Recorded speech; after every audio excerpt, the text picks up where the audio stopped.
dabble if I left you, wouldn't you? I'll tell my husband sneered.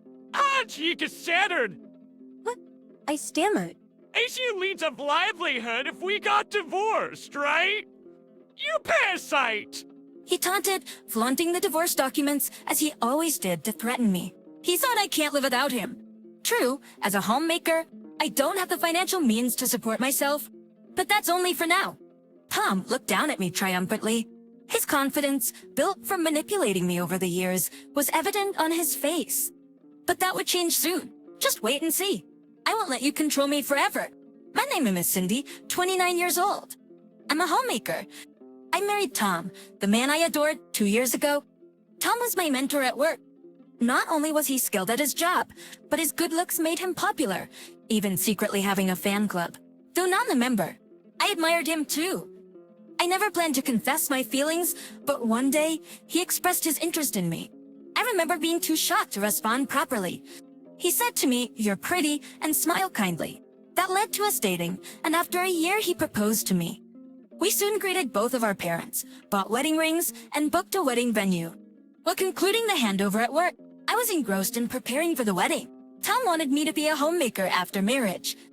I was on cloud nine. I felt like the happiest person in the world. On our wedding day, blessed by many, I had hoped to spend my life with Tom, the man I loved. But when did it all change? When did our happy marriage turn into this nightmare? It started with something trivial. About 6 months into our marriage, it was his birthday. As a homemaker with no income, I was using my savings before marriage for my allowance. You feel free to use the leftover living expenses. Ow! Sorry! Tom told me so, but his salary wasn't all that high, because the money he gave me for living expenses was not much. After deducting utilities, food expenses, and rent, only about $50 was left. It was his birthday. Using the money he gave for his own birthday gift felt wrong, so I used my savings. But with future plans like trips or having kids, I didn't want to spend a lot of money. So, I set a budget of $100 and bought a tie pin he had wanted, and he priced concerns. I made a homemade cake and dinner, waiting for Tom's return. I'm home, he said as he walked in. I greeted him with a smile. Harry! Welcome back. Dinner and the cake are ready. Oh, where did you buy them from? I proudly told him when he asked indifferently. They're not bought. I made them myself. It's my first time, so I'm not sure about the taste though.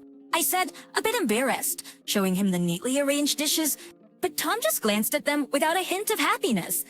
I thought he would be pleased, but my expectation was quickly shattered. I peeked at him fearfully, and he sighed heavily. Percy! This is how you're celebrating my birthday? What do you mean? I prepared the dishes and cake. Hi, Eden Black! Do you think I'd be happy with this homemade, pathetic meal?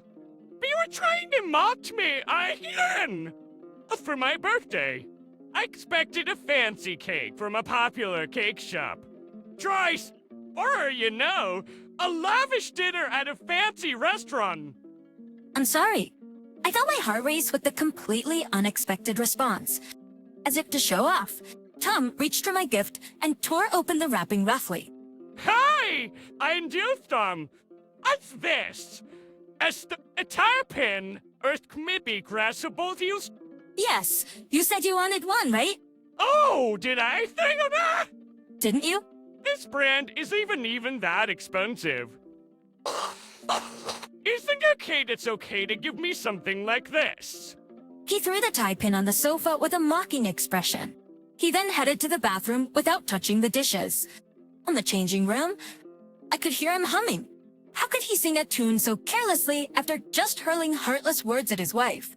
But more than anger towards tune, I felt overwhelmed with sadness. I thought he would be happy with the homemade meal and tie pin. I believed he would appreciate any gift and say thank you. But reality was far more cruel.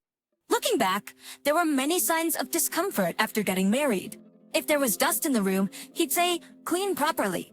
He also disliked the meals I cooked, saying, "I don't like the taste." Yet, for half a year, I convinced myself I was lucky to marry the man everyone admired. But it seemed I was wrong. Maybe Tom never loved me. Perhaps I was just convenient as a wife.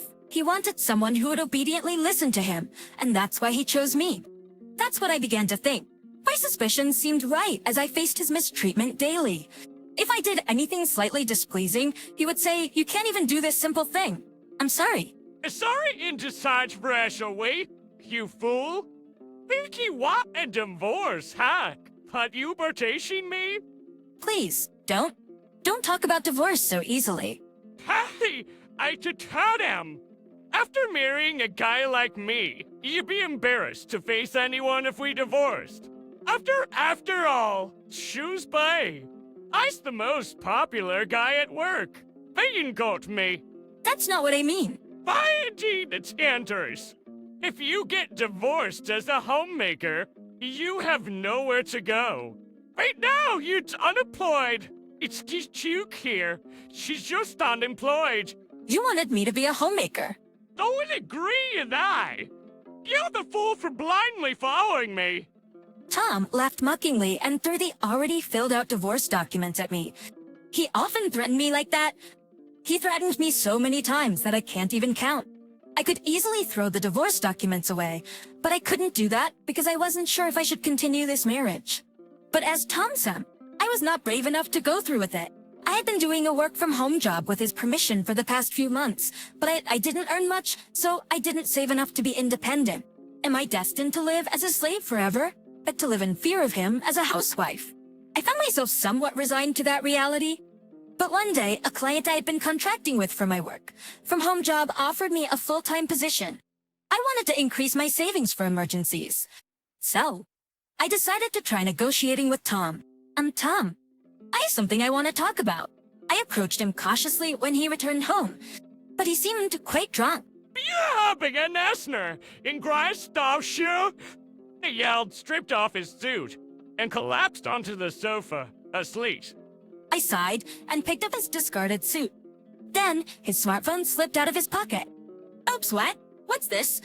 The screen showed messages from someone named Ruby. The content was too intimate for just an acquaintance. When I saw these messages, I pressed his finger to the phone for fingerprint recognition without waking him. The lock opened, and I went through it. It was filled with evidence of his affair, from messages with Ruby to pictures of their dates. It was unbelievable. He acts all high and mighty with me, but he's cheating on me? I can't forgive this. How dare he treat his wife like this? I transferred everything that looked like solid evidence to my own phone. Once I was done, I woke him up. Why are the apples bursting, set really? He grumbles. Not what? Do you have nothing to say to me? Oh, this is him. Well, about it much. Don't play dumb. I know that you're cheating on me. Hey, that wouldn't be right. He sat up and pulled out the divorce documents, waving them in front of me as usual. You'd be in trouble if I dumped you, wouldn't you? Now we get a piece together. And you'd lose your means of livelihood if we got divorced, right?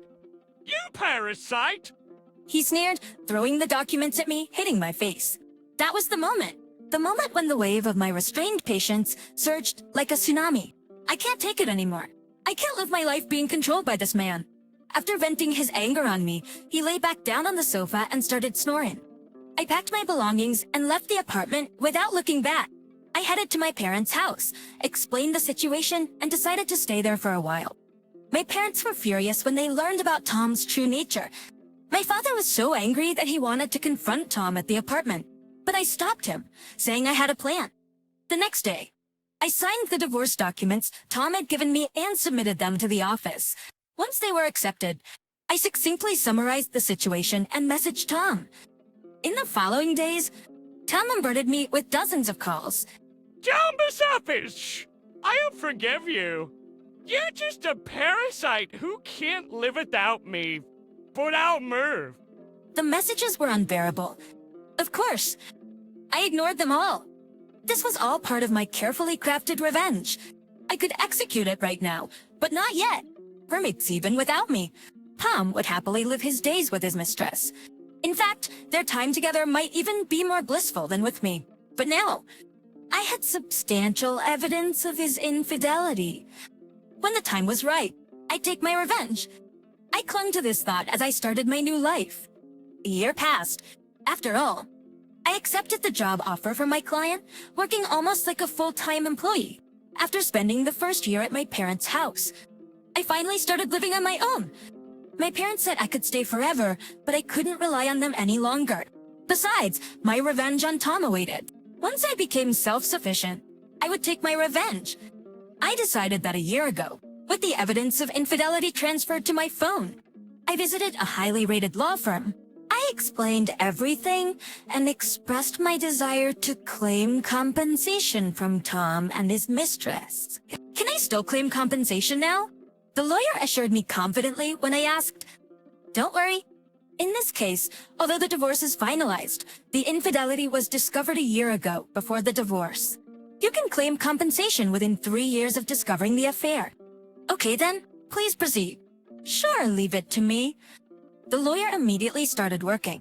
He selected the most advantageous evidence I brought and prepared the legal documents. But 2 weeks later, Tom called me. "Hello." He started talking in a rushed tone, seemingly panicking. When I responded, Hey, nice nair. What is it about? "Oh, you received it. As written there, I demand $20,000 in compensation." Wait, one death is rushed. Are you kidding me? We're already divorced, and now you're asking for compensation for the affair. "I've been waiting for this moment all along. I heard from a former colleague that you're quite cozy with that mistress at the office, especially since our divorce was finalized. You're not hiding it anymore, are you?" That's sorry, Grashin. Crap. Yes, I had investigated Tom's behavior at work in preparation for my revenge. His mistress was a new employee at his work. Apparently, Tom had been playing the victim about our divorce and openly flirting with his mistress. Just with his good outward appearance, most female colleagues must have believed him. But I wasn't gonna let him have his way. I decided to take a revenge on him completely. He over the phone. I told him decisively, as if releasing all my pent-up grudges. "You think you're on the winning side of life, because you have a good reputation and good looks. Too bad. Your successful life ends today." You think you're on the winning side of life because you have a good reputation and good looks. Too bad. Your successful life ends today. I will make sure to report to the company about your affair with your mistress while we were married. And not to forget how you verbally abused me, causing me so much mental anguish. Wait! We were best friends that year at the rate. And we do that. He was at how? What happens to you is none of my concern. Whether you fall into hell with your mistress or ruin yourself, it's all the same to me. What I can't stand is the thought of you living comfortably after everything. I will make sure you suffer twice as much as I did. I'll ensure someone like you can never live a normal life again. Hear me, Ray. I cut him off mid-plea and ended the call. Before he could call back, I blocked him. Then, accompanied by a former colleague who I was close with, I reported Tom's affair to the company.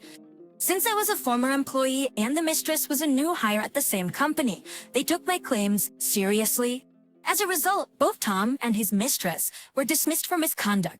Furthermore, the mistress was furious about being sued for compensation. "It's all your fault."